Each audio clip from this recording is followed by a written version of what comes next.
fur Cette et à conférence mesure, va maintenant être enregistrée. avec une petite voix des différents webinaires que nous proposons donc depuis le 16 avril maintenant. Donc c'est un projet qui est né pendant le confinement, qui a été initié donc suite à un premier partenariat de l'association des archivistes français avec Wikimedia France.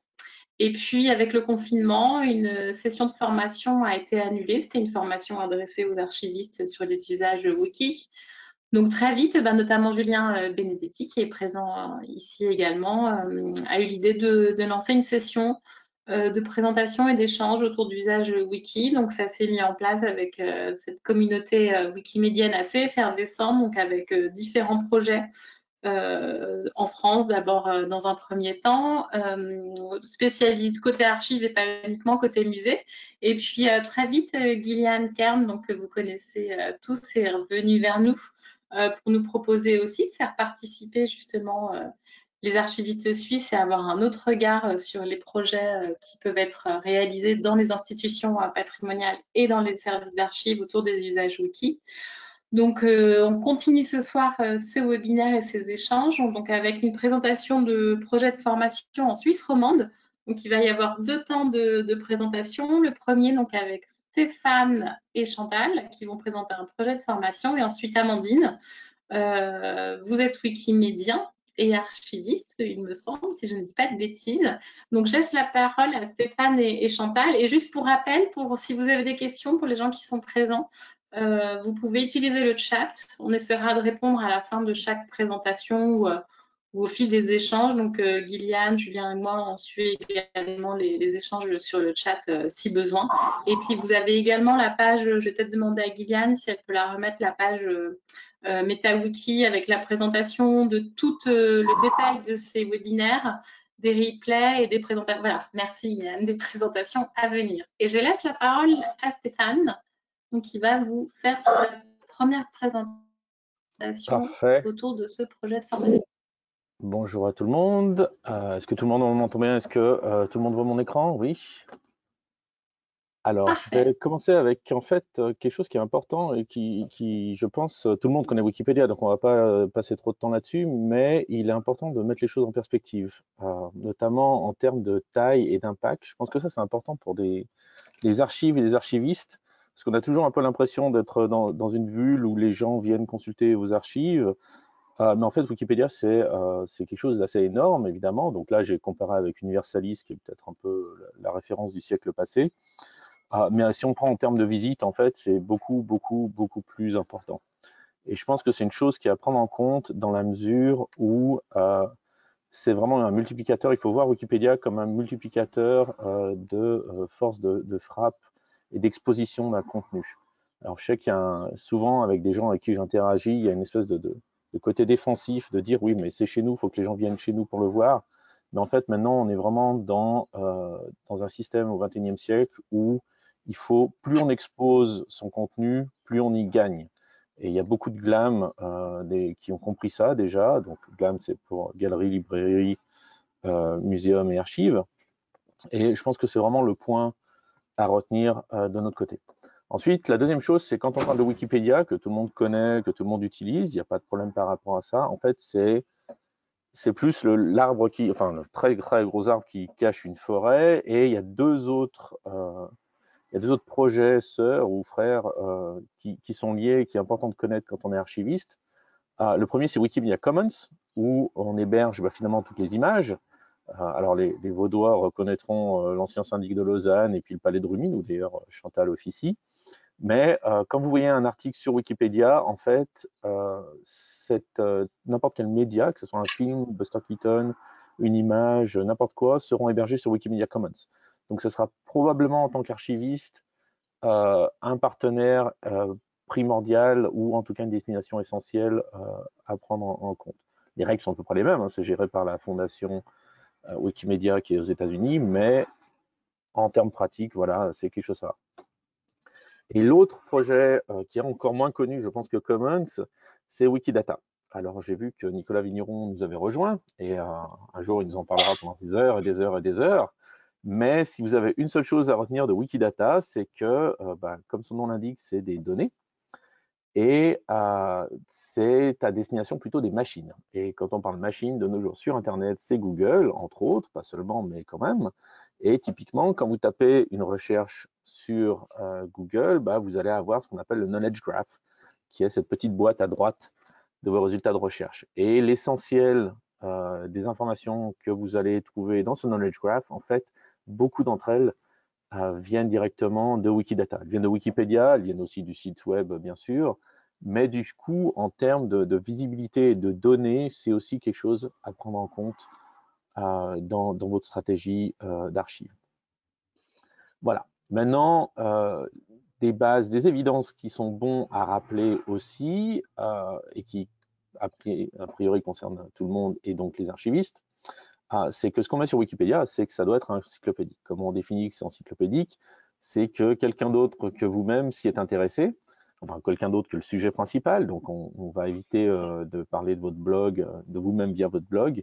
L'idée étant vraiment de vérifier les informations. Donc là, c'est génial quand on est un archiviste, parce qu'on est littéralement assis ou assise sur un tas d'informations écrites par d'autres et qu'on aimerait bien partager. L'autre chose à savoir, et c'est là où je vais passer la main à Chantal, c'est que c'est sous licence libre. Donc c'est vraiment une notion qui est importante à maîtriser ici, c'est les licences libres. Alors j'ose pas dire qu'elles s'opposent au copyright, mais en tout cas leur gestion est différente. Et peut-être Chantal, là tu voudras embrayer sur ce sujet. Oui, alors merci Stéphane. Donc j'embraye. Moi, je travaille dans un musée et puis je vais vous parler plus directement des formations qu'on a mis sur pied dans le canton de Vaud pour nos collègues des archives et des musées, donc des GLAM. Et l'idée, c'est vraiment de mettre sur pied des formations pour trouver de nouveaux contributeurs. Au-delà de Wikipédia, les licences, c'est très important et les archivistes que vous êtes le savent, à quel point, je ne sais pas chez vous, mais chez moi, mes collègues, la plupart n'ont même pas l'idée que ça existe.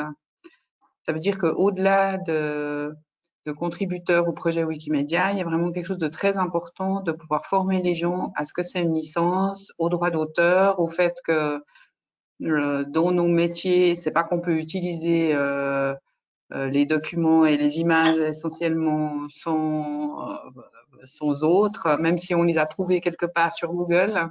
Je vous cite certains propos de mes collègues. Moi, je suis la chargée de communication d'un musée et même dans mon domaine, la plupart des gens ne savent pas ce que c'est. Donc, effectivement, un petit rappel de ce que c'est une licence libre. Une licence libre, c'est un contrat d'usage qui fait qu'un auteur accepte à certaines conditions qu'on utilise son document, quel qu'il soit.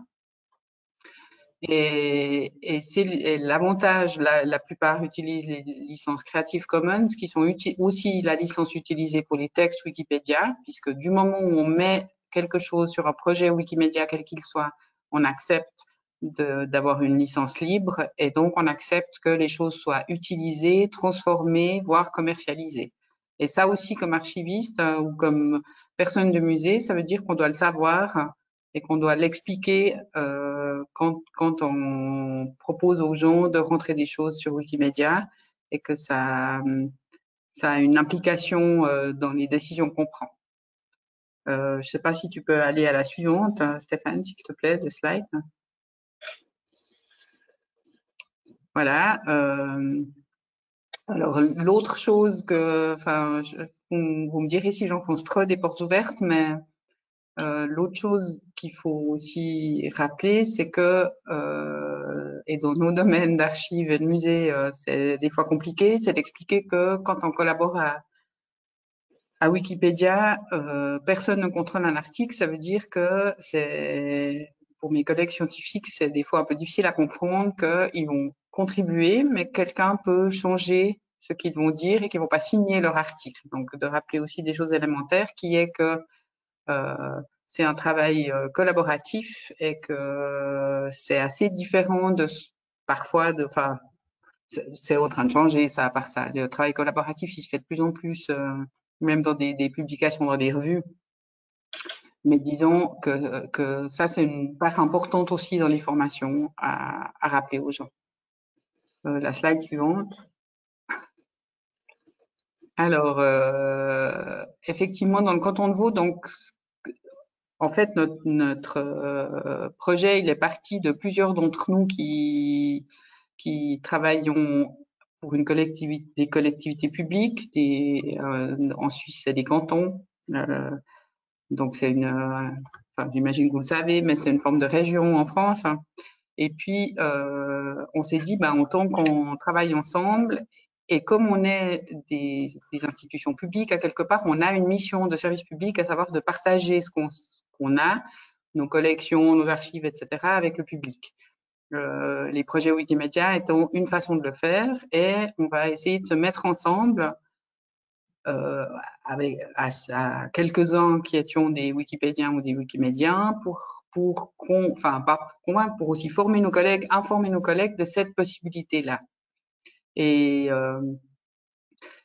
le problème qu'il y a, c'est d'avoir un suivi, une formation qui soit pas seulement une fois soit vous faites ça en ligne, enfin ou dans le bac à sable, ou vous avez une fois un atelier de contributeurs. La plupart, enfin, ce qu'on a eu comme feedback, c'est que les gens me disaient c'est sympa, je suis allée une fois, même à un cours, hein, ou à un atelier, un workshop, et puis après je me suis retrouvée sur Wikipédia et puis je comprenais pas comment faire, je savais pas comment trouver de l'info. La personne qui m'a donné le workshop était un bénévole que je savais pas retrouver ou qui avait pas le temps. Enfin voilà, il n'y avait pas de suivi. Puis du coup j'ai arrêté de contribuer. J'ai même pas essayé, ou j'ai pas essayé, ou j'ai essayé une fois et puis je savais plus comment faire. Donc se dire bah il y a une part de formation, de projets de formation qu'on devrait mettre sur pied avec des formateurs qu'on rémunère, hein, même si sur Wikipédia, comme vous savez, la contribution doit être bénévole, mais le fait d'être un formateur, ça peut être rémunéré, et c'est aussi une façon de pouvoir avoir des formateurs qu'on fidélise et à qui on apprend ou qu'on forme à être aussi pédagogue, parce que former, c'est pas seulement avoir la compétence d'être un bon contributeur et puis de bien connaître les projets Wikimedia, mais c'est aussi savoir expliquer à des gens, les former et après pouvoir faire des groupes de contributeurs, d'autant plus quand on est dans une institution commune, quand on travaille pour des institutions publiques, ça veut dire qu'on est collègues et on se connaît. Donc si on fait des formations ensemble, après on peut aussi continuer à partager de l'expérience, à se demander, dis donc, moi j'ai essayé ce truc-là, je sais pas comment faire, est-ce que tu peux m'aider, etc. Donc notre idée, c'était vraiment de mettre sur pied des formations qui permettent aux gens de continuer à être en contact et puis d'avoir des formateurs qu'on peut retrouver et qui puissent aussi avoir plusieurs expériences, donc le faire régulièrement et donc s'améliorer dans leurs compétences pédagogiques. Et puis, ça, c'était donc des formations pour apprendre à contribuer essentiellement sur Wikipédia, mais il y a aussi, autant dans les musées que dans les archives, énormément de collections qu'on pourrait numériser. Je pense à de la photo ou à des images. Beaucoup de choses qui sont libres de droit, évidemment, et puis beaucoup de choses où on a les droits tout court parce que c'est nous qui avons fait les photos, entre autres les photos de collection dans les musées. Hein, on a beaucoup de choses qu'on numérise de toute façon. Donc l'idée, c'était aussi, par ce biais, de pouvoir alimenter Commons essentiellement. Stéphane, la suivante volontiers. Voilà, donc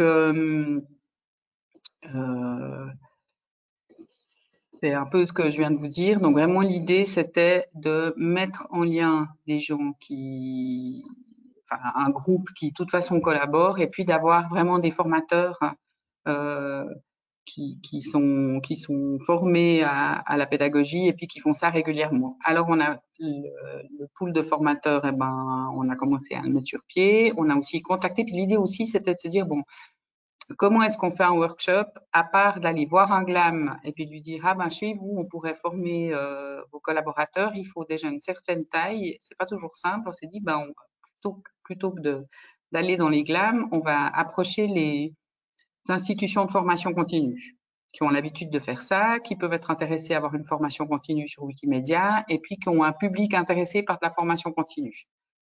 Et c'est ce qu'on a fait. On avait 3 formations prévues. Je vais vous les montrer après. Le problème, c'est qu'entre-temps, il y a eu le Covid. Donc, toutes ces formations ont été annulées. Elles vont en principe reprendre cet automne.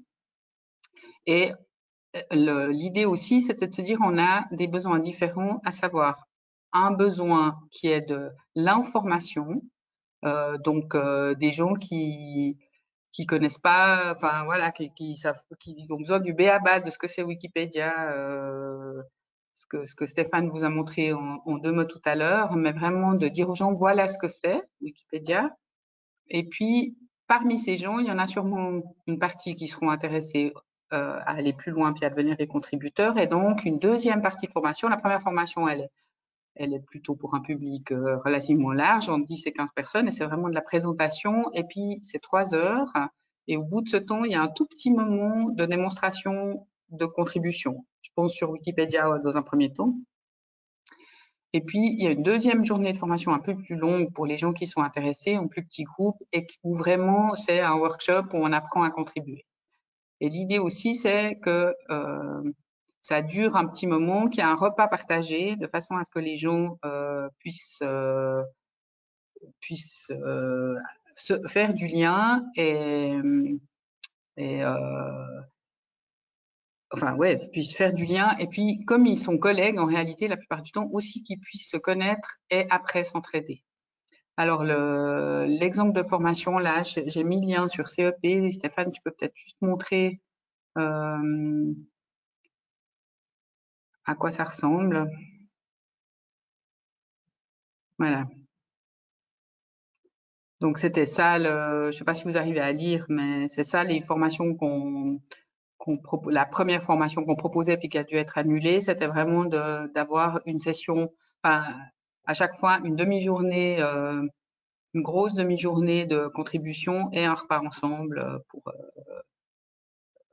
pour apprendre à se connaître. Et puis, donc, on l'a fait le CEP, là, que vous voyez là, c'est l'Institut de formation continue pour tous les employés de l'État de Vaud. Donc, ça voulait dire aussi qu'on espérait avoir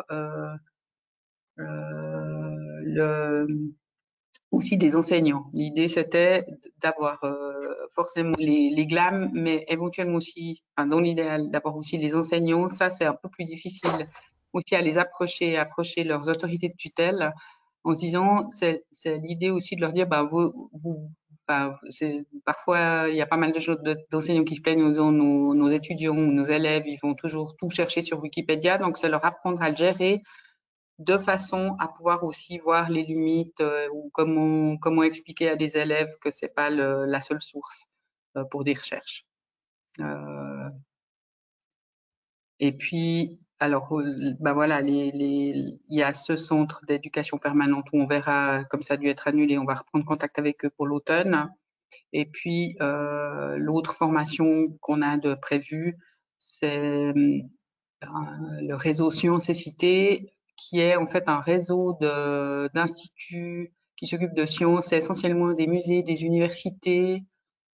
Je crois que c'est ça qui est dedans, des musées de sciences et des universités, donc pour toute la Suisse romande, ça veut dire pour toute la Suisse francophone. Et puis, moi, je donne des cours régulièrement à l'Association des musées suisses pour le cours de base de muséologie, où tous les cadres de musées suisses prennent ce cours. Donc, je donne ce cours aux francophones. Et puis, on va aussi essayer de le développer pour les germanophones. La Suisse, on a un problème, c'est qu'on parle 3 langues. Donc, voilà, on est toujours un peu confiné dans nos langues, mais on va essayer de le développer aussi en allemand. Donc, voilà, je pense que si vous avez des questions, je suis à votre disposition. Ou bien, je ne sais pas si vous voulez passer directement à la présentation suivante d'Amandine.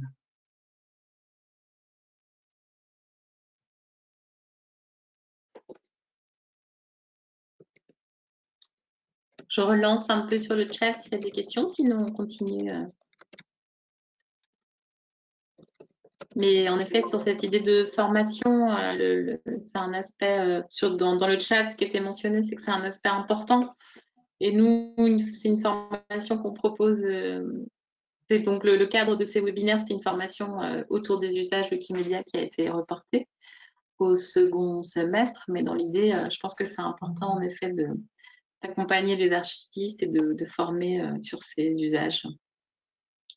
Alors, une chose que j'ai oublié de mentionner, c'est que l'idée aussi, c'était que les gens soient payés, à la fois parce que ça permet d'avoir des formateurs qui gagnent leur vie et puis donc qui restent, plutôt que les bénévoles qui trouvent du boulot ou je sais pas quoi et puis qui font ça une fois ou deux fois et on n'a pas de suivi après des futurs contributeurs, mais aussi parce que envers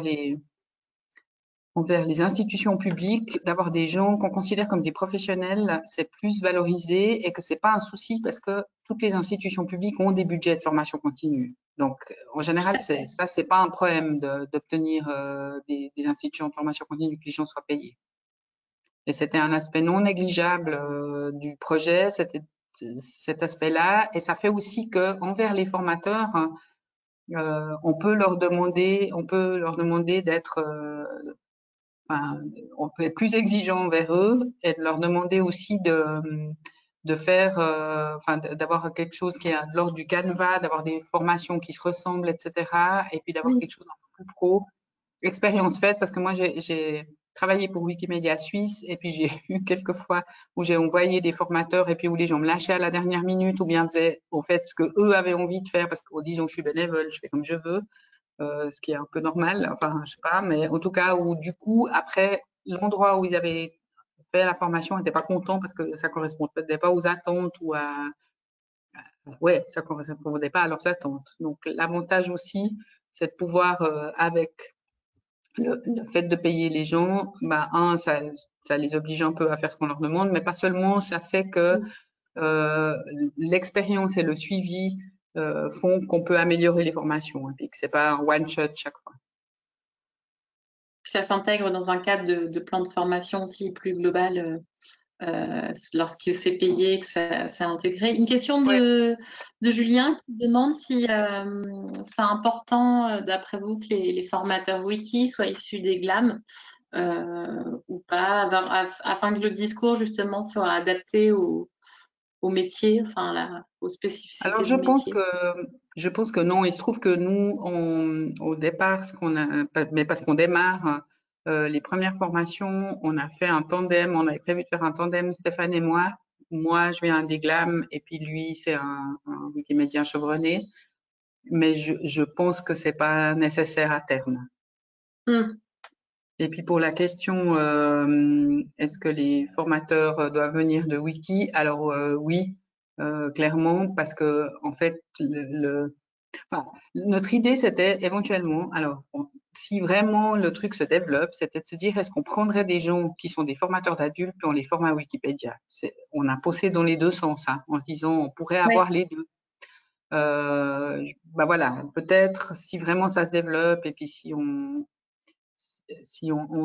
a beaucoup de formations. Mais si on est dans ce qui semble être le cas maintenant, c'est-à-dire 2, 3 formations par année, les formateurs d'adultes, ils ont besoin de plus que ça. Et puis, c'est plus facile de donner, de former quelqu'un à la formation d'adulte, en tout cas de lui donner des bases, que de former quelqu'un pour, pour, euh, pour qu'il soit formateur, pour contribuer à un projet Wikimedia, je pense, si c'est 2, 3 fois par année.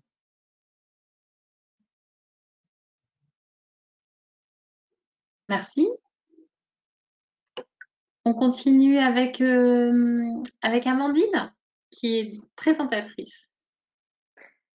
Alors, volontiers. Merci beaucoup. Bah, merci aussi Chantal et puis Stéphane pour votre présentation. Bienvenue à tout le monde. Alors, je te corrige juste, Anne. J'ai travaillé comme archiviste, mais je ne travaille plus. Maintenant, je suis actuellement doctorante. Ça peut aussi aider un peu à comprendre mon contexte de travail et ce que je vais vous présenter. Alors, par contre, il faut juste que je trouve le partage d'écran. Alors forcément, Ouais, il y c'est a toujours le petit onglet écran qui est à côté de ta caméra.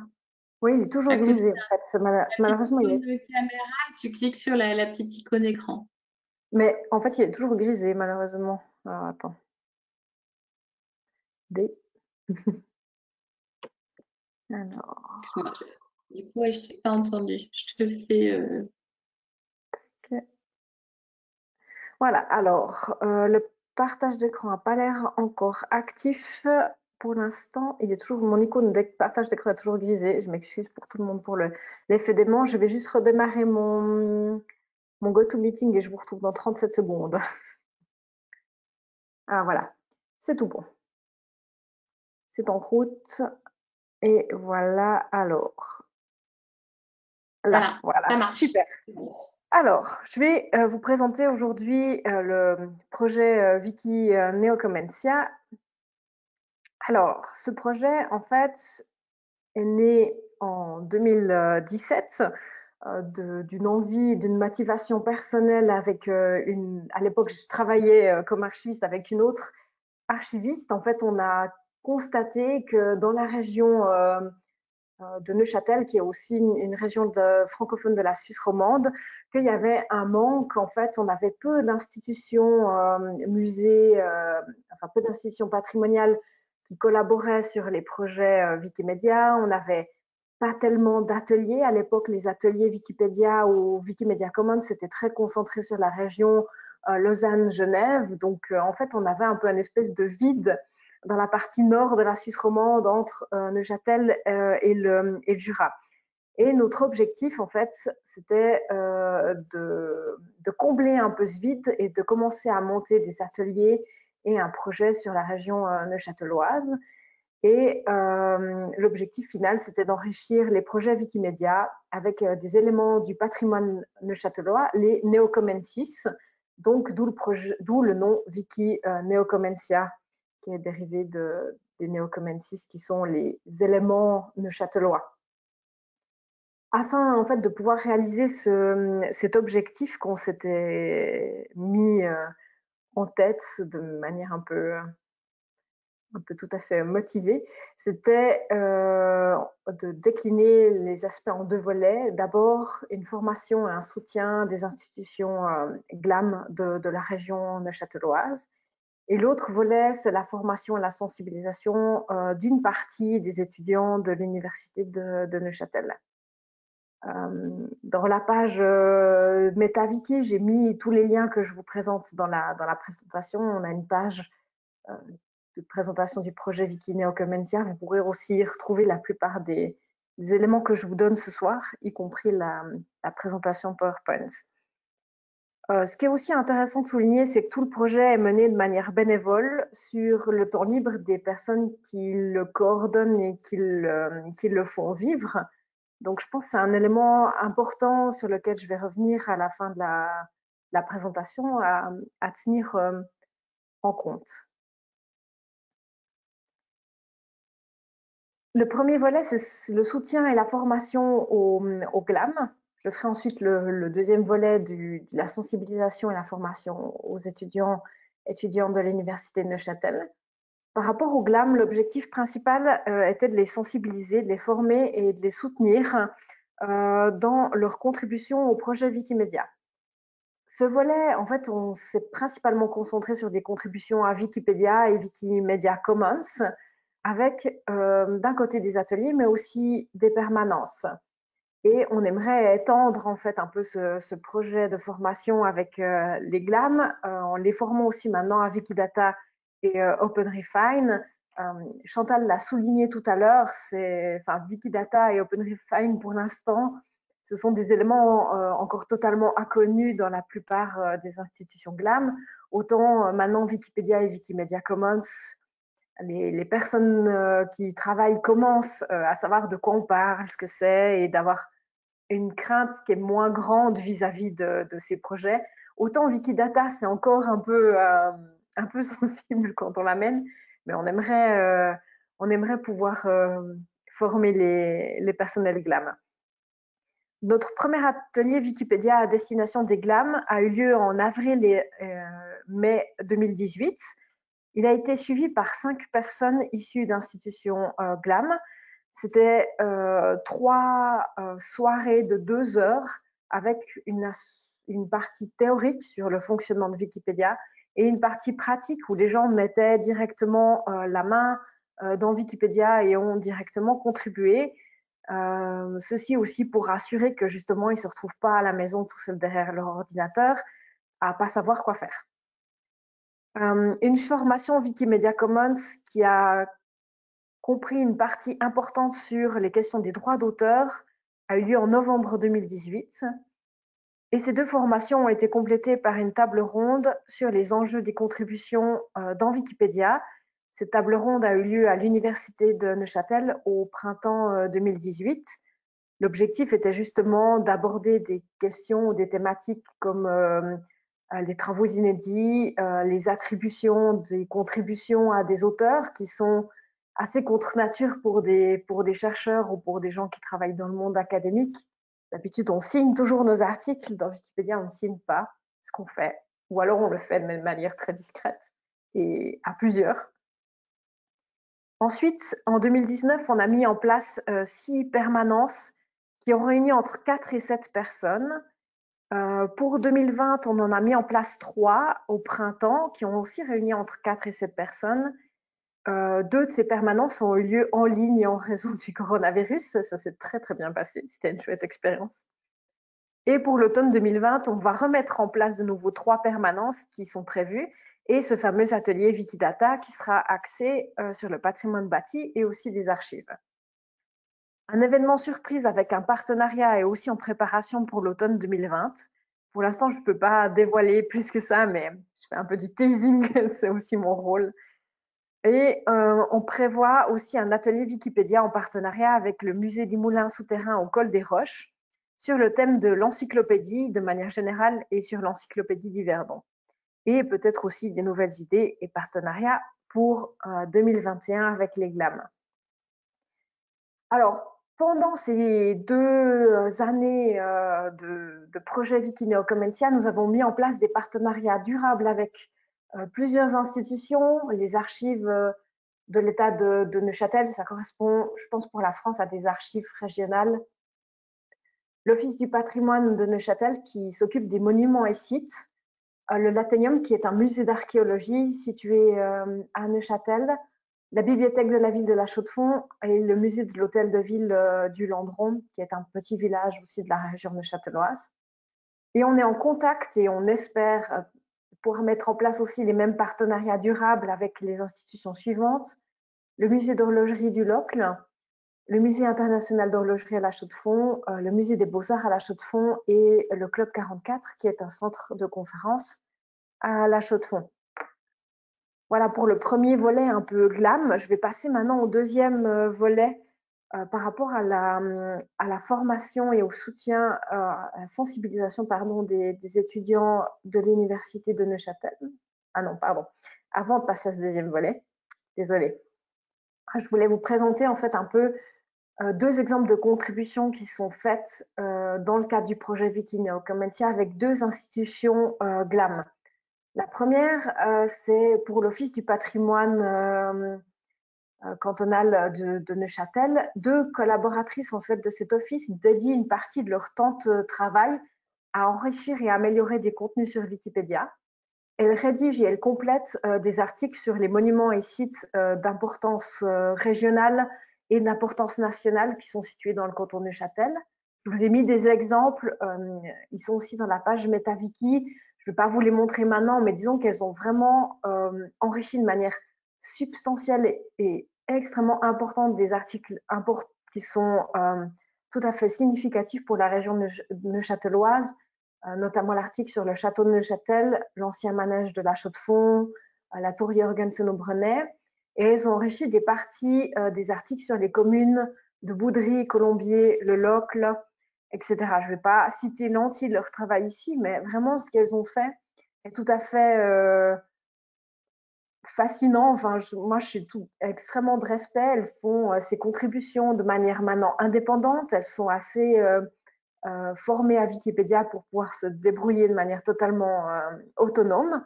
Et je les félicite aussi pour ça, par rapport à ça. Et de temps en temps, on les soutient et on répond à leurs questions, mais elles font vraiment un travail de qualité par rapport au patrimoine bâti dans le canton de Neuchâtel.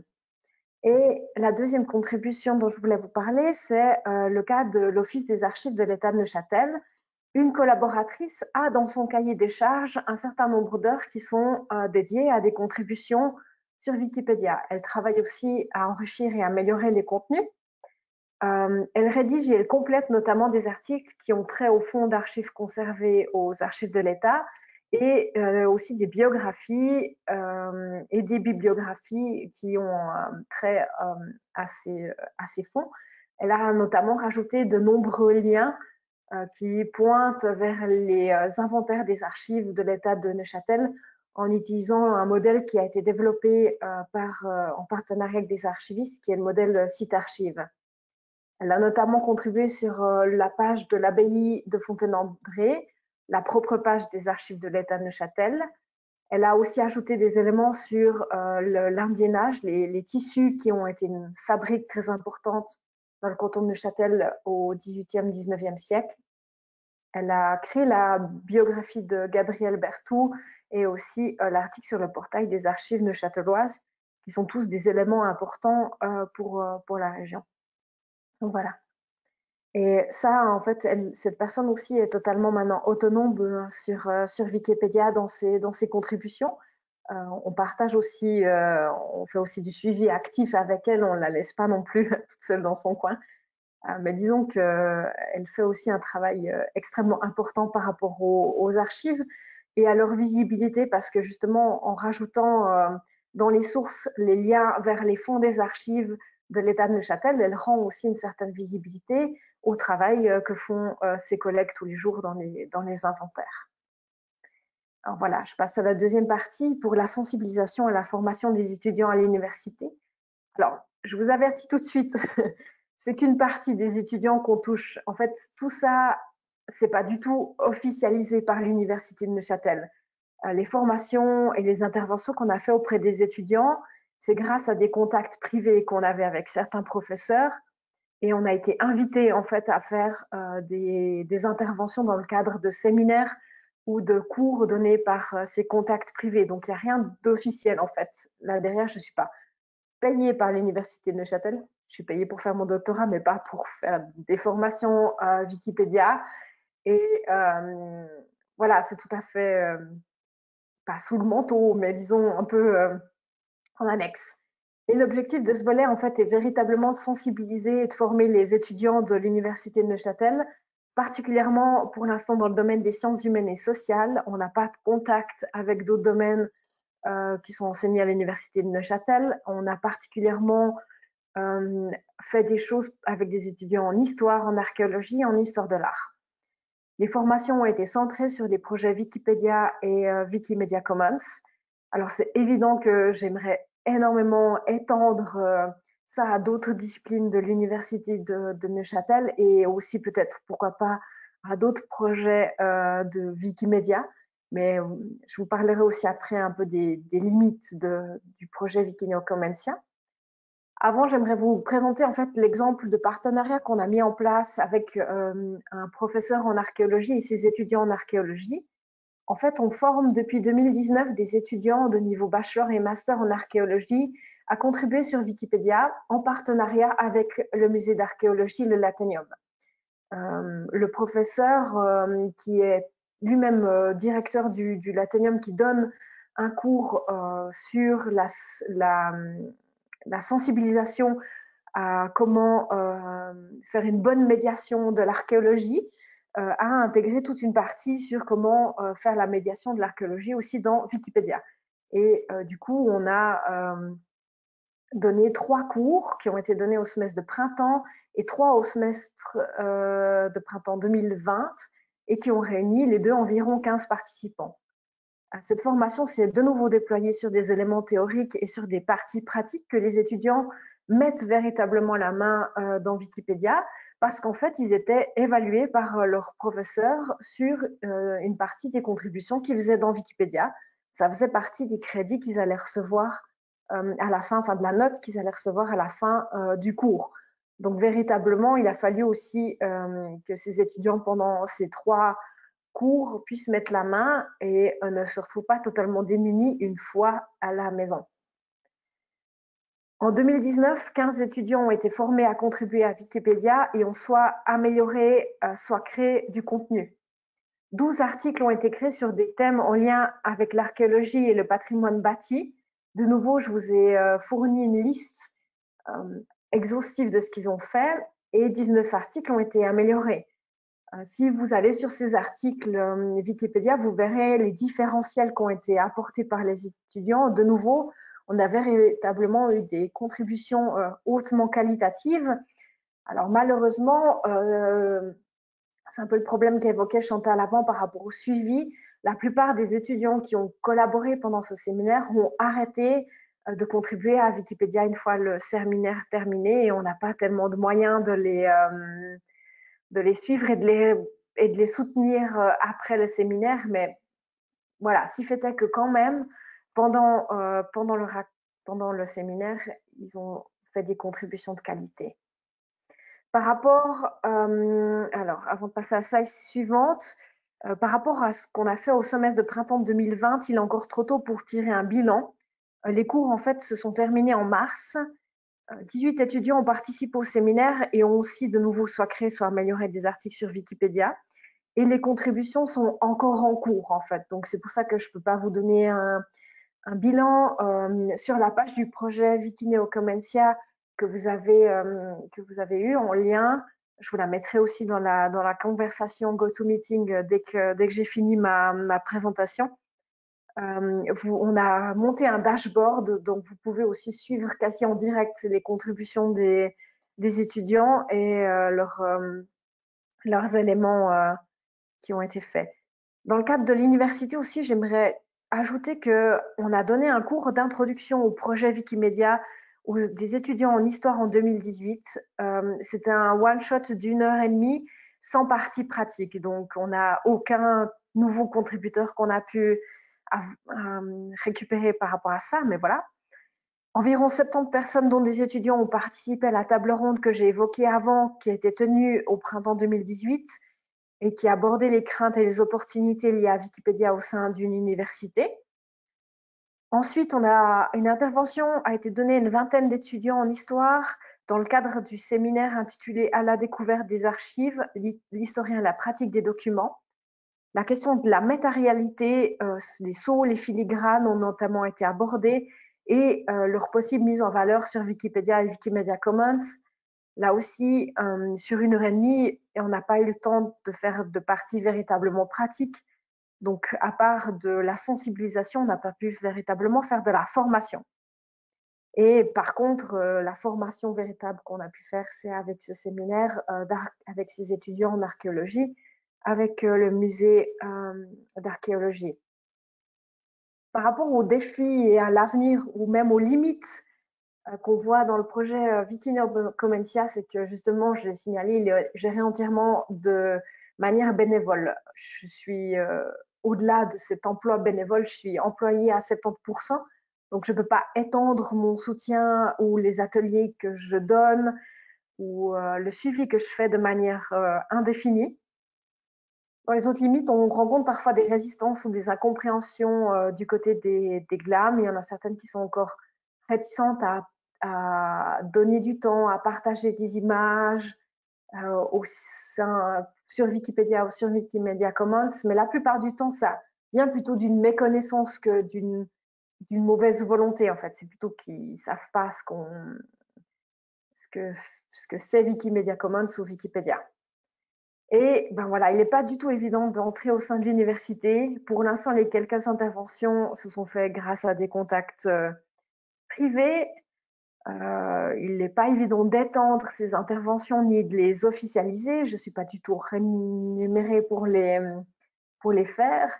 Et comme je l'ai dit, ça s'est fait un peu par la petite porte. Donc, les étudiants, bien sûr que les étudiants en archéologie, comme ils ont été notés sur leur contribution, ont une certaine reconnaissance du travail qu'ils ont fait dans Wikipédia, mais ils en ont quasiment plus que moi, parce que du coup, moi, je les ai formés, mais je n'ai pas eu tellement de reconnaissance pour le temps que j'ai donné. J'ai donné quand même 3 cours d'1h30 à ces étudiants, une fois en 2019, une fois en 2020, plus encore tout le suivi après pour répondre à leurs questions, pour aller corriger leurs notices, les aider quand ils avaient des soucis ou quand ils étaient bloqués sur leur contribution dans Wikipédia, régler des questions de droit d'auteur dans Wikimedia Commons. Donc, mine de rien, en fait, ça représente quand même une charge de travail assez importante. Et voilà, je lance aussi un peu le pavé dans la mare de la question de la reconnaissance ou du défraiement que des bénévoles qui soutiennent et qui coordonnent ce type de projet peuvent avoir. Alors, je sais bien que de la reconnaissance d'une certaine manière de la part des étudiants, des professeurs et des institutions, je l'ai, mais voilà, est-ce qu'une reconnaissance plus officielle parfois serait pas la bienvenue? C'est un peu quelque chose qu'on peut lancer dans la mare comme ça. Voilà. Je vous remercie pour votre attention. Je vais mettre le lien du projet Wikineo Comencia tout de suite dans le chat du GoToMeeting, mais j'aimerais aussi remercier Flore Méchin, qui est la community liaison pour le chapter Wikimedia Suisse, qui soutient le projet Wikineo Comencia et qui m'a donné les informations pour le bilan 2019 de la collaboration avec l'Athénium. Et je remercie aussi les 2 institutions patrimoniales que j'ai citées pour leur travail dans Wikipédia. Et aussi les autres sans qui ce projet, en fait, n'a finalement pas tellement de raisons de vivre. Voilà. Alors, je vais essayer de revenir à GoToMeeting sans péjorer le truc. Alors, voilà. Je vais essayer d'arrêter le partage d'écran si je le peux. Et voilà. Voilà, je suis disponible pour les questions.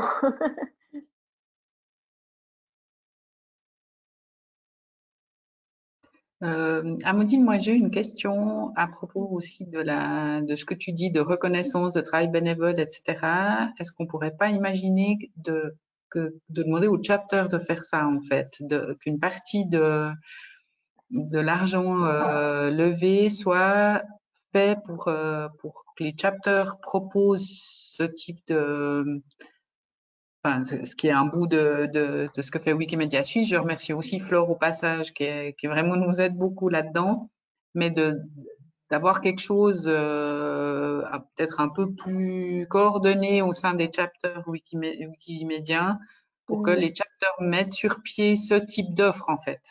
Que ce soit une initiative des chapters financée par les dons des utilisateurs. Oui, oui, alors sans pouvoir répondre à ta question, j'abonde tout à fait dans ton sens et puis un peu dans ton espoir parce que finalement, c'est au chapter de répondre à cette question. Je peux pas m'avancer pour lui. Après, il y a toujours ce problème du principe que les contributions dans Wikipédia sont bénévoles, mais c'est sûr qu'il faut faire maintenant, je pense, une différence entre faire de la contribution, que je fais quasiment plus vu le temps que me prend les soutiens au projet, et la coordination, la gestion de tels projets. Et puis, c'est peut-être là où maintenant on doit marquer le pas, en fait. Peut-être je peux répondre à cette question.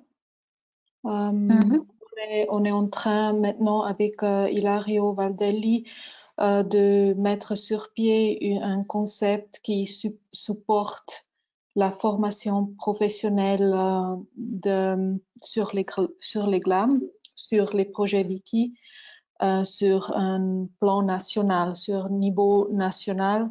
Il faudra un peu de temps de mettre tout ça ensemble, mais on veut avoir exactement un pool de formateurs et formatrices pour les Wiki-projets dans le secteur du GLAM qui vraiment travaillent pour Wikimedia Suisse et aussi peut-être Wikimedia France, je ne sais pas, mais sûrement pour Wikimedia Suisse, dans toutes les régions, qu'on peut aussi définir les paiements pour des formateurs qui sont plus officiels. Mais c'est encore en phase de conception et on espère que peut-être par la fin de cette année, on a déjà une vision un peu plus claire, mais on est en train de travailler sur exactement ce thème. Ok. Flore, on ne te sent pas. Non, on ne t'entend pas. Oui, il faut que tu mettes ton micro, Flore.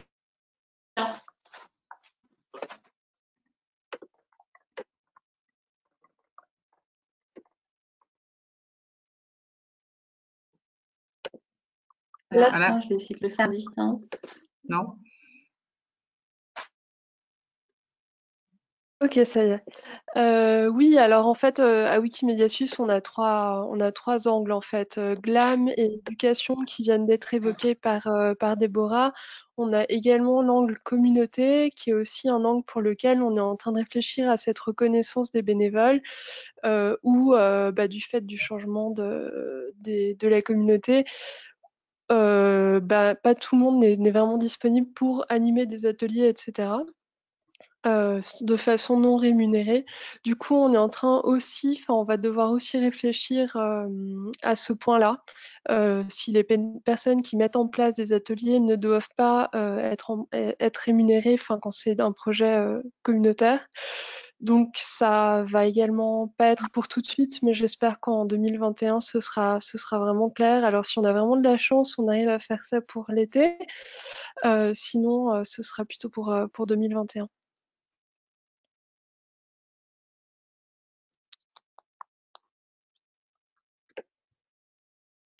J'avais une question, si c'était possible. Vas-y. En fait, c'était du coup une question qui pourra aussi peut-être plus largement, peut-être que Nicolas Vigneron pourra aussi répondre. Je m'interrogeais justement par rapport à ces histoires de formation et de formateurs. Est-ce que du coup vous avez connaissance de formation de formateurs, c'est-à-dire du coup de peut-être former des gens qui eux-mêmes après par exemple pourraient former dans leur institution, dans des institutions GLAM ou justement peut-être que Nicolas, est-ce que toi tu connais ça peut-être dans d'autres domaines ou est-ce que ça n'existe pas du tout? Est-ce que finalement on devient formateur Wikipédia en étant wikipédien et en s'étant formé sur le tas?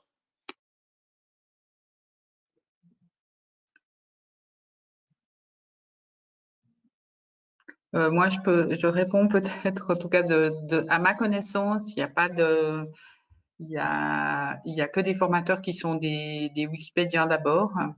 Et puis le problème enfin, il y a eu des essais en particulier avec les Wikipédiens en résidence en Suisse de se dire, eh ben, on envoie quelqu'un qui va former des gens, qui vont reformer des gens derrière dans les institutions. Et à ma connaissance, ça s'est pas fait. Enfin, ça, il y a pas eu vraiment de suivi. Tant que le Wikipédien en résidence était là, il y en a eu un, entre autres, à la Bibliothèque nationale suisse, eh ben, il y a eu beaucoup de contributions, mais en réalité, ça fait que les gens ont trouvé très confortable d'avoir quelqu'un qui faisait toutes les contributions. Et puis, le jour où le Wikipédien en résidence n'était plus là, eh ben, le projet s'est arrêté. Enfin, s'est arrêté ou a largement ralenti.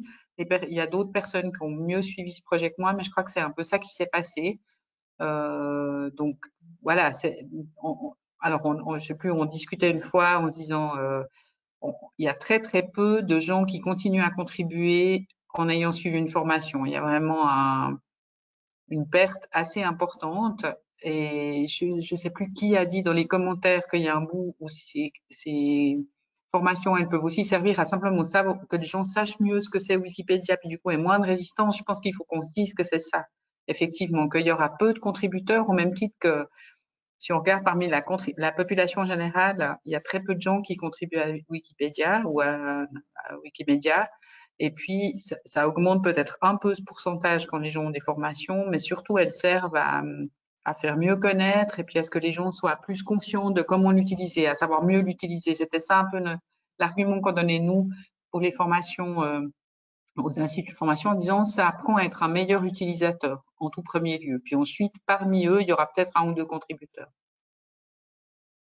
Je ne sais pas si j'ai répondu à la question, je crois pas d'ailleurs. Je ne sais pas si peut-être ça aide, mais on voudrait offrir une plateforme Open Education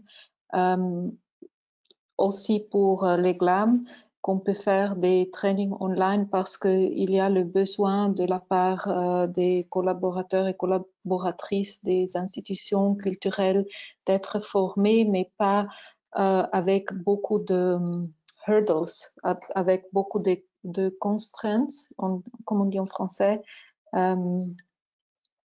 Disons, c'est difficile de faire un programme universitaire pour former officiellement, mais peut-être avec des barrières qui sont très low. Plus, comme on dit en français, quelqu'un m'aide, s'il vous plaît.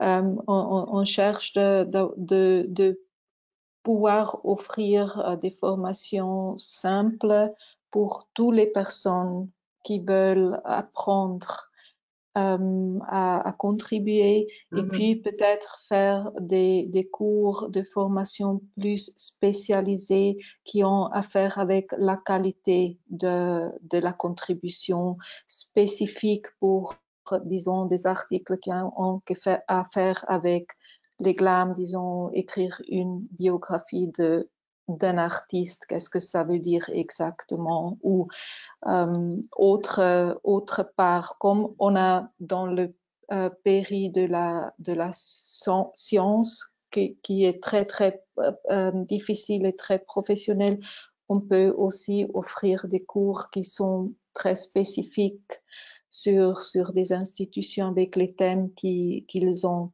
Mais c'est un procès de faire peut-être une première partie qui est de base, et puis avec aussi le discours avec les personnes comme vous qui sont déjà très experts dans des projets, chercher à développer d'autres formations plus spécialisées. Peut-être ça aide un peu comme réponse.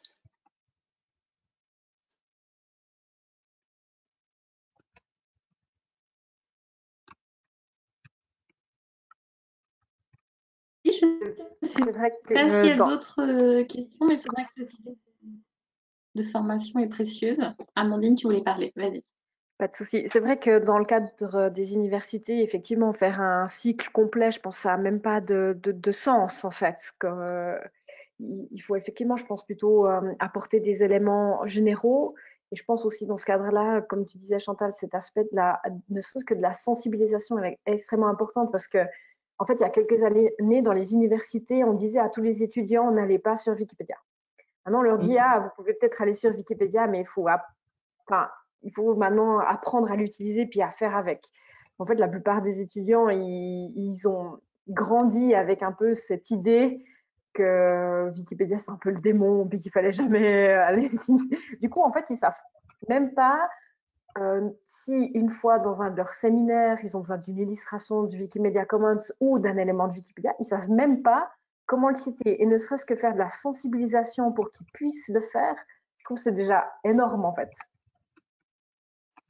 Ne serait-ce que ça, sans faire une formation complète, tu deviens contributeur et tu contribues tout le reste de ta vie, ben c'est déjà beaucoup qui puissent citer correctement les informations qu'ils prennent, quoi. Mais moi, je pense qu'il y a quelque chose qui est sorti qui est intéressant dans la discussion, c'est-à-dire qu'en fait, il y a deux types de formations. Il y a une partie, ce que nous, on a essayé de faire, qui est bêtement apprenez, enfin, allez sur l'onglet contribuer, et puis on vous apprend comment c'est possible d'écrire sur Wikipédia, mais c'est la partie très technique, si j'ose dire, ou je sais pas, main dans le cambouis, comme ça. Et puis, il y a une autre partie qui est plus dans le monde académique, qui est comment apprendre à écrire de façon scientifique sur Wikipédia. Je sais pas comment on fait un bon article, comment on fait une biographie, ce qu'a décrit Déborah, qui est aussi une partie intéressante à laquelle moi j'avais pas pensé, mais là je pense que c'est peut-être un bout d'entrée dans les unis. Alors un cycle complet, moi je pense que ça n'a pas de sens non plus. Ce que fait Amandine, je pense que c'est vraiment ce qu'on peut proposer au milieu académique, mais c'est de dire c'est un moyen d'apprendre l'écriture scientifique. Et puis, je vous ai mis dans les commentaires, moi j'avais un projet, alors c'est parce que je donne un cours de communication scientifique, enfin je participe à un cours de communication scientifique aux étudiants de biologie de l'Uni, puis du coup cette année j'ai proposé qu'ils doivent contribuer à Wikipédia sur le sujet dont ils parlent par ailleurs.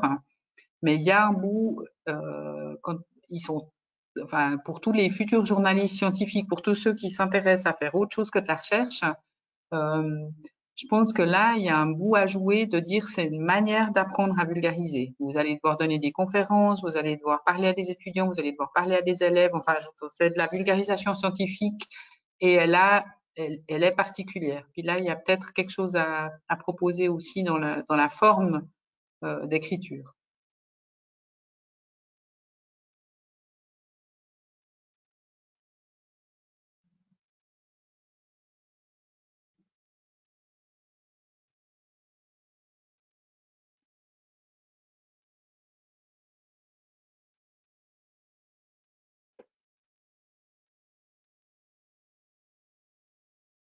Je ne sais pas si vous avez d'autres retours, d'autres questions ou points à apporter. Je vois que dans le chat, il y a des commentaires, mais pas de... Ouais, j'ai une autre question qui est un peu en lien avec ce qui vient d'être dit, c'est que finalement, je pense aussi que pour notamment pour les universitaires, ben, quand ils mettent les mains dans Wikipédia, ils se rendent compte que c'est beaucoup plus exigeant sans doute que ce qu'ils pensaient et moins quelque chose justement de pas fiable, de mal renseigné, etc. Et qu'en fait, ben, voilà, on peut pas écrire tout et n'importe quoi. Mais au-delà du côté qualitatif, il y a aussi tout l'aspect règles communautaires en fait ben, comme tout à l'heure vous disiez personne n'a autorité sur l'information plus que quelqu'un d'autre et je sais que ça c'est souvent aussi problématique chez les universitaires mais on voit ça aussi dans les institutions patrimoniales quand on est conservateur on comprend pas comment on peut être remis en cause par un wikipédien sous un pseudo qu'on ne connaît même pas alors qu'on s'estime spécialiste du sujet et qu'on n'a pas à justifier finalement de ce qu'on raconte. Donc, est-ce que ça aussi, finalement, ben, justement par rapport aux cours que vous avez pu donner, est-ce que vous sentez qu'il y a aussi cette problématique-là de on s'estime le sachant, on est spécialiste d'un domaine ou on est au moins étudiant dans un domaine et que finalement on a ce problème-là de pouvoir être remis en cause par la communauté? Oui, alors en fait, j'ai identifié deux réticences avec les universitaires. La première, c'est justement cette habitude du monde académique de pouvoir publier et de signer son article et qu'on ait ensuite une certaine reconnaissance. Il y a beaucoup maintenant de bourses, en tout cas en Suisse, qui sont, il y a un peu cette espèce de course aux bourses où les personnes qui font des demandes pour avoir de l'argent, on va regarder leur nombre de publications, leur nombre d'articles, si c'est du peer review et tout. Mais en fait, si la personne a fait des contributions dans Wikipédia, ben, elles valent rien, alors qu'elles peuvent avoir été d'extrême qualité. Donc, en fait, la personne qui va l'universitaire, le chercheur qui va passer du temps à contribuer dans Wikipédia, par rapport à sa carrière académique, il va pouvoir encore rien en retirer actuellement. Ça, c'est déjà le premier problème. C'est le problème un peu de la paternité, de la signature et de la reconnaissance. Le deuxième problème, c'est justement celui que tu évoques, de pouvoir se placer en tant qu'expert d'un domaine et d'être contredit par d'autres personnes et font partie aussi, à mon sens, de, cette, de cet élément-là aussi la question des travaux inédits. Dans Wikipédia, on ne peut pas mettre de travaux inédits. La plupart de ce que font les universitaires, en tout cas une bonne partie, ce sont des travaux inédits ou en cours de publication. Et du coup, c'est sûr que pour eux, d'aller corriger des articles sur des sujets sur lesquels ils sont spécialistes, mais en fait, la publication n'est pas encore parue parce que c'est eux qui sont en train de la faire et qu'elle est en cours de finalisation. Ben, c'est extrêmement dur parce que du coup, ils ne peuvent pas prendre position ou s'ils le font, ils vont se faire tacler à juste raison parce qu'il n'y a pas de source, vu qu'elle est en cours de rédaction. Donc, c'est les deux, dans la table ronde qu'on a eue et dans les discussions que j'ai eues avec, que ce soit des doctorants ou même les étudiants, ils ont un peu moins ces craintes-là, mais en tout cas des doctorants, même après des chercheurs plus avancés, c'est les deux grandes craintes des universitaires ou les deux réticences que j'ai rencontrées. C'est cet aspect de la paternité et de la reconnaissance et l'aspect de je suis expert dans un domaine et je vais me faire tacler par des petits inconnus.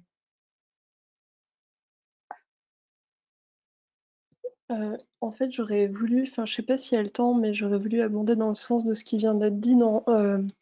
À l'université, l'université de Fribourg héberge un programme d'archéologie qui s'appelle Locus Ludi, donc sur le jeu dans l'Antiquité, qui nous a invités à donner une formation. Donc j'ai donné une journée de formation à des étudiants en thèse en archéologie.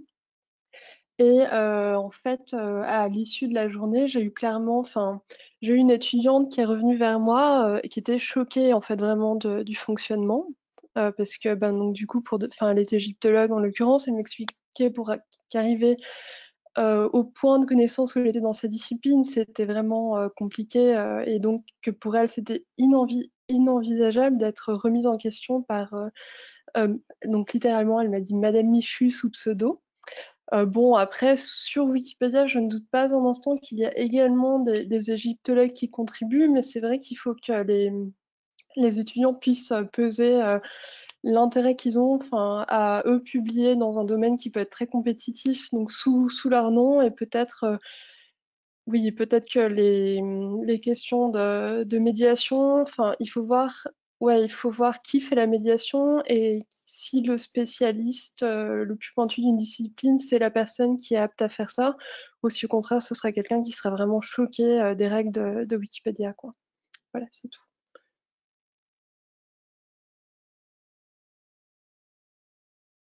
Pour confirmer ça, dans les formations que je donne, c'est aussi le reproche enfin le reproche ou le commentaire qui est le plus souvent donné.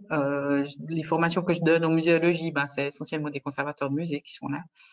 Et l'argument qui touche toujours, c'est de on les a, ces études, c'est de leur dire quel est le degré de formation du Wikipédien moyen. Disons, Madame Musquin, elle est assez peu présente sur Wikipédia et encore moins dans les articles scientifiques.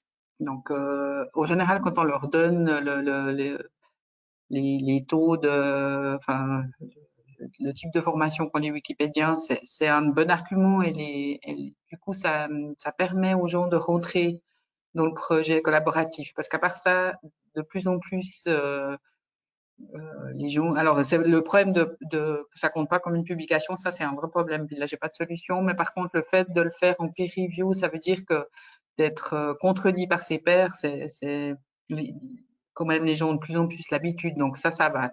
Quand ils comprennent qu'en réalité c'est à des pairs qu'ils vont avoir affaire pour l'essentiel, ça facilite un petit peu.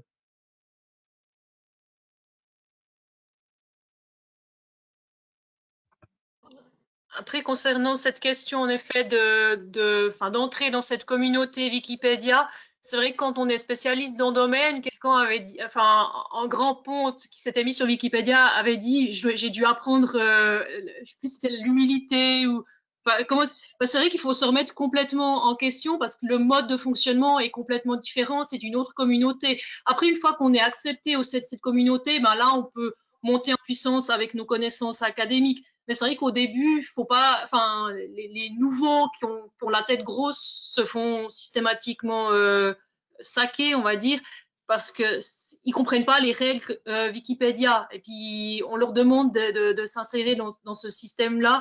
Donc il faut un petit peu enfin, ouais, il faut changer un peu de mode de pensée au début quand on veut aller. Par contre, après, moi, je continue de dire, je pense que Wikipédia a complètement sa place et à l'université et dans les institutions GLAM, parce que les étudiants, les étudiantes font des travaux de séminaire, ils lisent des livres, les chercheurs aussi, et en lisant des livres, on a plein d'informations sur plein de trucs, et c'est ça justement qui permet de sourcer des articles Wikipédia.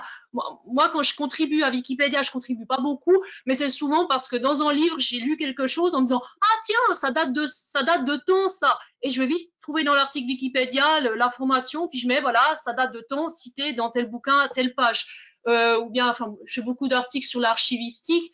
Quand je ressors des nouveaux trucs que j'ai complètement oublié, je me dis ah bah tiens, ça permet justement de venir alimenter l'article Wikipédia en mettant ces sources externes, enfin des livres ou des articles.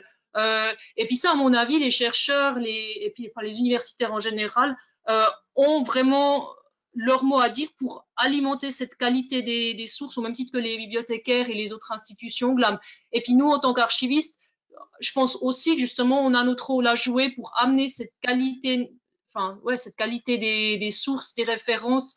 Et puis c'est pour ça qu'à mon avis, c'est important que et les universitaires et et les professionnels GLAM, on sache un peu comment contribuer, même si on va pas écrire des articles. Enfin, moi, c'est impensable d'écrire complètement un article, mais juste faire des petites touches comme ça, et c'est déjà énorme, parce qu'après, je laisse les bases pour quelqu'un d'autre s'il a envie de continuer d'écrire. Au moins, il y a des références qui sont fiables.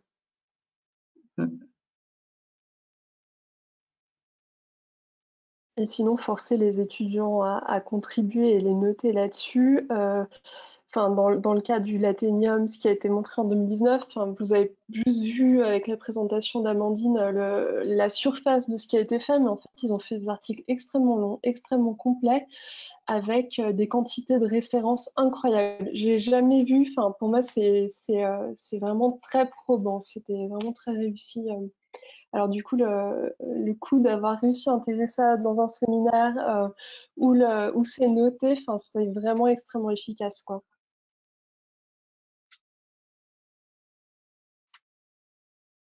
Et pour le coup, alors même si les auteurs peuvent pas se citer forcément eux-mêmes, mais au niveau d'un labo ou d'université, travailler sur Wikipédia, c'est aussi une façon de citer eux-mêmes leurs travaux. Il y a pas longtemps, j'ai vu passer sur Twitter, par exemple, la problématique justement de l'open access, et que pour sourcer les informations dans Wikipédia, l'un des problèmes, c'est que la science n'est pas totalement ouverte et qu'on peut pas accéder aux fameux écrits des fameux chercheurs qui aimeraient qu'on les reconnaisse comme les sachants. Donc voilà, ça peut être aussi un entraînement dans les labos et dans les universités de pouvoir aussi valoriser d'une autre façon finalement leurs travaux en les sourçant dans Wiki, quoi. Et là, par contre, effectivement, ils seraient reconnus par leurs écrits universitaires qui sont notés, etc. Et reconnus pour leur carrière. Oui, tout à fait. Pour autant que publication il y a eu, mais ça c'est vrai, tout à fait, ouais.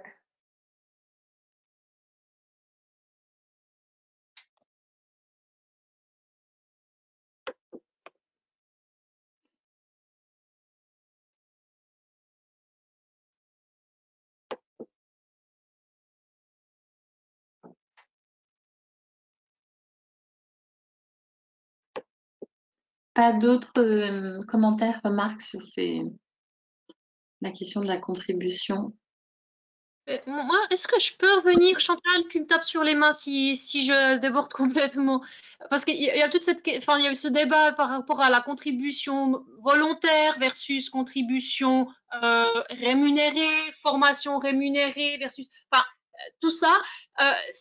C'est vrai que l'année passée qu'on avait fait là, cette journée professionnelle GLAM, ce qui était sorti un peu de la journée, c'était que les GLAM n'avaient pas du temps à disposition pour faire en plus ça sur leur bénévolat. Donc là, on était parti sur le principe, comme ça a été fait aux archives de l'État de Neuchâtel, il faut trouver du temps dans le cahier des charges des archivistes, des bibliothécaires, des gens des musées.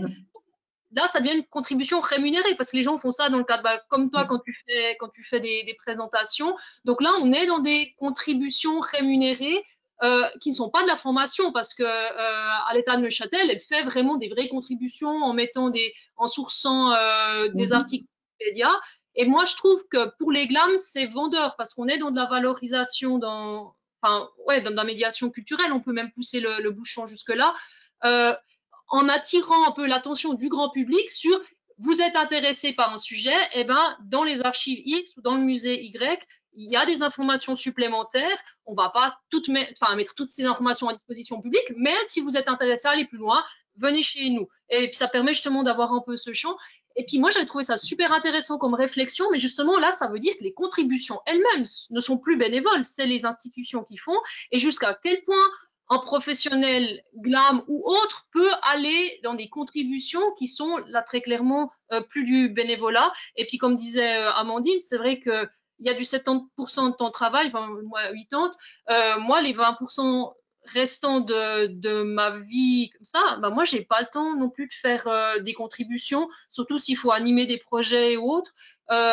Donc c'est vrai que maintenant moi j'essaye de remettre le maximum au sein de mes projets pour que ça soit payé, puis que ça soit des contributions qui sont pas juste pour moi, parce que moi je les fais pas pour moi, je les fais parce que je trouve les informations, puis je me dis c'est bête que ça reste perdu au fond d'un inventaire ou perdu au fond d'un livre. Donc voilà, c'est peut-être un peu ça. Je sais pas si ça intéresse d'en discuter.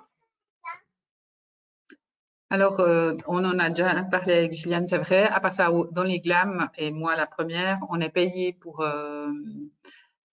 moi, je suis payée pour les formations et puis, enfin, c'est sur mon temps de travail. Puis à part ça, en tant que chargée de communication, c'est aussi moi qui fais les contributions Wikipédia, en tout cas sur les institutions, les pages des institutions dans lesquelles je travaille. Et évidemment que je suis payée pour le faire. À part ça, je pense que c'est un bout d'hypocrisie là ou de non-dit du milieu wikimédien, parce que je pense que la plupart, il y a pas mal de gens qui font ça sur leur temps de travail et qui, dans les faits, sont payés. Et puis là, le monde wikimédien grandit. Au départ, c'était pas mal des étudiants qui faisaient ça. Les premiers, dans les années 2000 jusqu'à 2010, ils avaient 20 ans puis ils étaient étudiants. Puis aujourd'hui, les mêmes, ils ont 40 ans puis ils sont plus étudiants.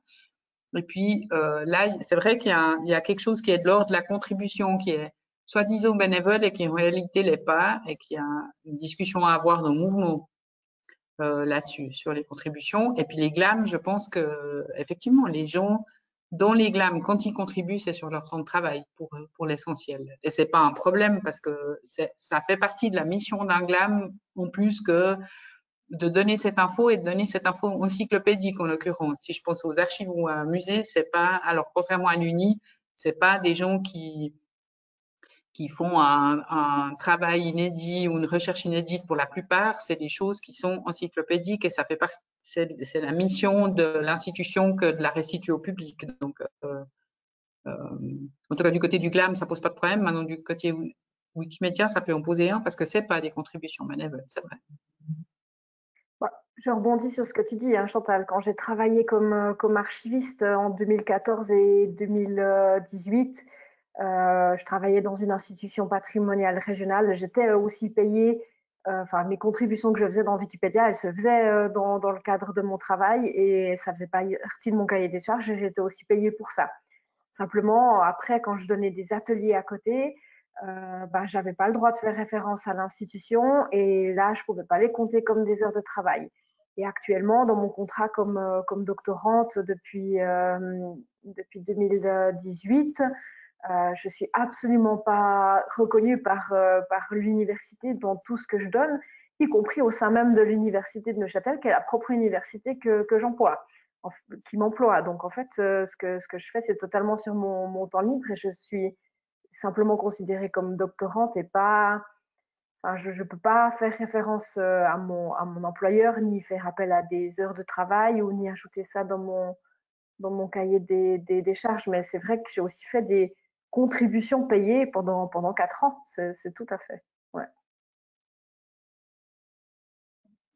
Oui, il y aurait peut-être une question de lobbying limite à faire au sein de l'université avec l'association. Je ne sais pas exactement comment, mais. Ouais, ou bien de se dire que, quand elle fait Amandine des formations, eh ben, en l'occurrence, c'est le mouvement qui doit la payer. C'est pas forcément, enfin, c'est l'un ou l'autre. Alors, dans mon GLAM, si j'ose dire, eh ben, quand je contribue, c'est sur mon temps de travail. Et puis, en principe, les formations, je peux le faire en disant que je suis la chargée de com de ces musées, mais en principe, je suis payée par le centre de formation. Je le fais en dehors de mes heures. Enfin, voilà, je le fais pas sur mes heures de travail quand je fais des formations. À part pour l'association des musées suisses, puisque là, je suis détachée de mon musée au cours de muséologie. Mais pour les autres formations, c'était, enfin voilà, je pense que on devrait pouvoir trouver un espèce d'équilibre entre le fait qu'il n'y a pas de raison que les GLAM payent pas des formations continues, hein, enfin, que les institutions qui reçoivent de la formation continue participent pas financièrement. Et puis que peut-être les chapters peuvent aussi, parce que Déborah a l'air de dire que, enfin, effectivement, il y a ce projet Wikimedia Suisse qui est une bonne chose, de pouvoir, quitte à ce que ça soit le chapter qui reçoive l'argent des institutions de formation quand ça joue, puis qui paye les gens comme Amandine. Ou bien peut-être une autre proposition, c'est de dire ok, l'association paye, enfin Wikimedia Suisse paye, mais l'université en contrepartie doit atteindre un certain quota de, je sais pas quoi, puis de dire comme ça c'est gratuit pour l'université, mais en contrepartie vous devez améliorer la qualité en mettant à disposition des heures ou n'importe quoi. Peut-être ça pourrait être une option ça aussi. Ouais. Alors oui, entendu. Merci Juliane pour cette idée. Ouais, j'ai de la peine à dire, moi, d'un point de vue des universités, ce qui serait acceptable ou pas. C'est qu'en tout cas, à l'université à Neuchâtel, il y a un nouveau master en sciences historiques qui est en train d'être mis sur pied avec tout un aspect sur les humanités numériques et peut-être qu'il y a un cours qui sera mis et dans ce cas-là, peut-être qu'il peut y avoir un budget qui peut être débloqué pour une personne qui interviendrait dans le cadre de ce cours, mais j'en ai aucune idée. Mon statut de doctorante ne me permet pas d'avoir accès à ce genre de discussion, quoi. Bon, discussion qu'on a aussi déjà eue, mais peut-être que pour les universités, il faut, je sais pas comment c'est en France, mais en Suisse, il faut avoir au moins 2 doctorats. Ben, bon, voilà, c'est difficile de rentrer dans les processus d'enseignement. Par contre, je pense que les universités, elles développent la formation continue, puis c'est par ce biais-là, je pense. C'est plus facile que, franchement, dans un cours de master, enfin, de formation master ou doctorale, d'école doctorale, c'est plus facile. Puis il y a les formations continues, il y a moins d'exigences pour les formateurs.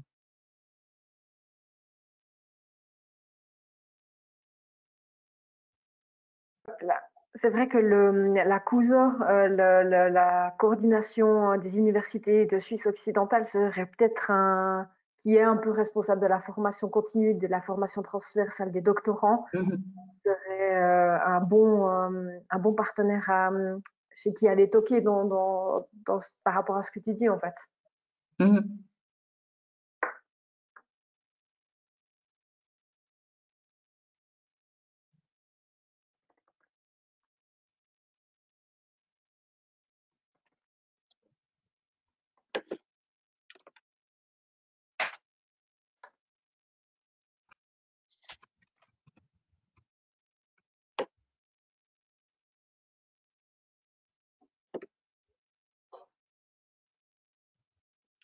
Merci à tous. Je ne sais pas si vous m'entendez encore, j'ai l'impression que j'ai des problèmes de connexion.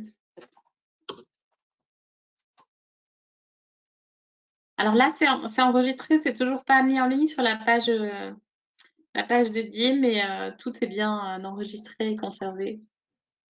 Très bonne soirée à tous, à bientôt. Bonne soirée.